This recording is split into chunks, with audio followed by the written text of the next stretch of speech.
నువ్వెందుకు కార్తీక్ ఏడుస్తున్నావు? నిన్న ఎవరన్నా ఒక మాట అంటే నేను తట్టుకోలేను రేఖ. అలాంటిది నా వల్ల నేను నాన్న మాటలు అంటుంటే నా వల్ల అవ్వట్లేదే. చిన్నప్పటి నుంచి నన్ను నా క్యాస్ట్ని చూసి చాలా మంది చిన్న చూపు చూశారు, కానీ నేనేంటో అర్థమయ్యాక వాళ్ళ చూపు మారిపోయింది.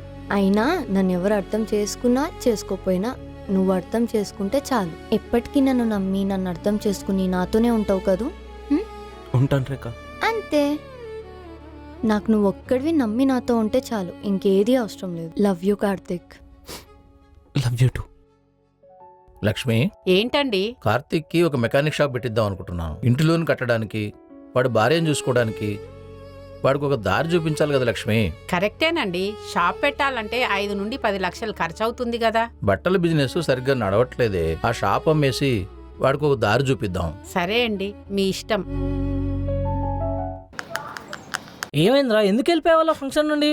కలిసి తిన్నామని నేను, మమ్మీ, డాడీ, అంజలి కూడా వెయిట్ చేస్తుండే. కాల్స్ చేస్తే కూడా లిఫ్ట్ చేయలేదు. నేను రేఖ ఇంటి దగ్గరకు వచ్చామన్నా గడప దొక్కక ముందుకే అక్క ఎందుకు వచ్చారని మొహం పట్టుకొని అడిగింది.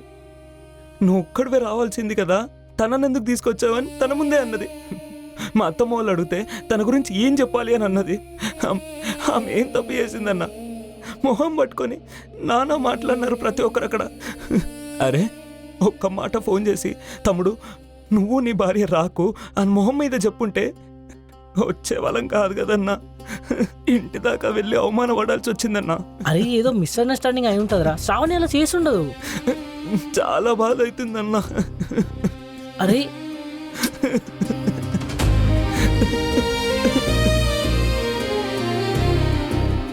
ఈ అన్న తమ్ముళ్ళ బాండ్ ఇంకా స్ట్రాంగ్ కాకముందే బ్రేక్ పెట్టాల్సిందే. ఏమైంది పిన్ని, డల్ గా కూర్చున్నావు? ఏం లేదు రిషి, కొంచెం తలనొప్పిగా ఉంది. శ్రావణతో వాళ్ళ ఇంటికి వచ్చి తినకుండా ఎందుకు వెళ్ళిపోయారు పిన్ని? నాకు తలనొప్పిగా ఉందని చెప్పి బాబాయ్ నన్ను హాస్పిటల్ తీసుకెళ్ళాడు రిషి. మరి మమ్మీ ఎందుకు అలా చెప్పింది నాన్నమ్మకి? మమ్మీ ఏ కావాలని నేను రాకుండా చేసిందంట. అత్తమ్మ మమ్మీకి ముందే చెప్పిందంట.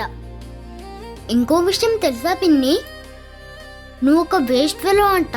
రోజు ఇంట్లో నీ మొహం చూడలేకపోతుందంట మమ్మీ. ఎంత ఫాస్ట్గా అయితే అంత ఫాస్ట్గా నిన్ను ఇంట్లో నుంచి పంపించేద్దామని మాట్లాడుకుంటున్నారు. సరే బాయ్ పిన్ని. చిన్నపిల్లలు ఏ స్వార్థం లేకుండా ఉంటారు. వాళ్ళ తల్లి మాట్లాడింది తప్పని అర్థమయ్యి ఇన్నికి విన్నది విన్నట్టు చెప్పేశాడు.